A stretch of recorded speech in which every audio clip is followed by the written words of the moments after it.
myth, the hero, not the legend. Last night I dreamed of Owen Deathstalker and the way things were, and I wish, oh how I wish, that I could have slept and dreamed forever and never had to wake up. Chapter 1. The Ceremony of Innocence. It was a golden age, damn it. People tend to forget that, in the wake of all that happened. They forget from how high a point they fell, or were pushed, or jumped. But for over 100 years the Empire had known peace and prosperity, unbridled growth and progress, and justice for all. A golden empire, the very best parts of humanity writ large across the stars. It was a time of unprecedented breakthroughs and advances, made all the more glorious because its wondrous spoils were shared so freely with those who were not human. The Empire now embraced clones, espers, aliens, and even those who had once been the official enemies of humanity, the AIs of Shub. For almost 200 years these disparate elements had labored together to forge a new empire from the ruins of the old, to produce a whole far greater than the sum of its parts. Triumph followed triumph, marvels and miracles were the order of the day, every day, and no one could see any reason why it shouldn't continue forever.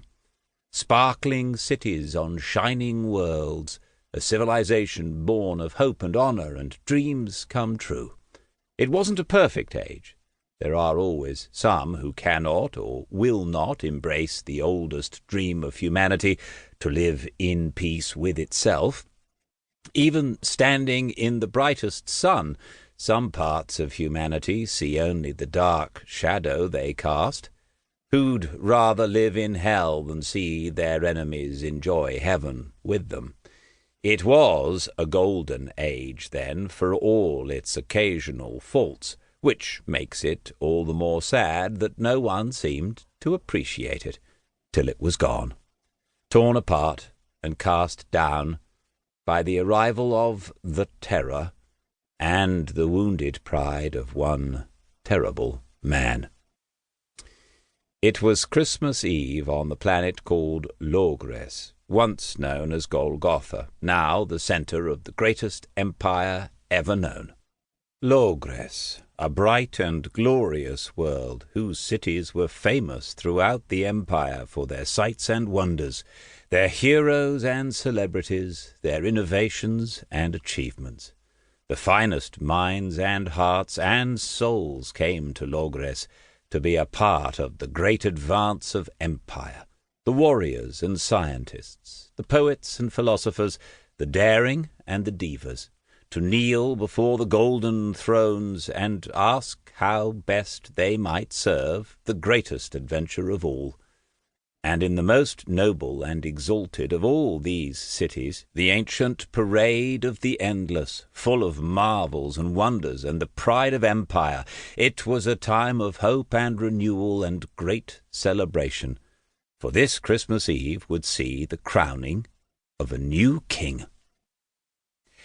Douglas Campbell, Paragon and wielder of the king's justice, entered the imperial court from the back, slipping between the heavy black velvet curtains as quietly as possible, hoping not to be noticed. He leaned against the middle of the 3 thrones, carelessly elegant in his paragon's armor, and sighed quietly. He had hoped for a little peace and quiet, a moment or two of reflection, but it was not to be. It was a good 6 hours before the ceremony was due to begin, but already a small army of people were bustling back and forth across the vast floor of the court, shouting unheard orders and complaints at each other as they hurried on their urgent errands, determined that everything should be absolutely perfect for the coronation. It was going to be a day to remember, a ceremony viewed across all the empire, and no one intended to be found wanting in the crunch. Still, they all seemed very sure of what they were doing. Douglas could only envy them their certainty. He stood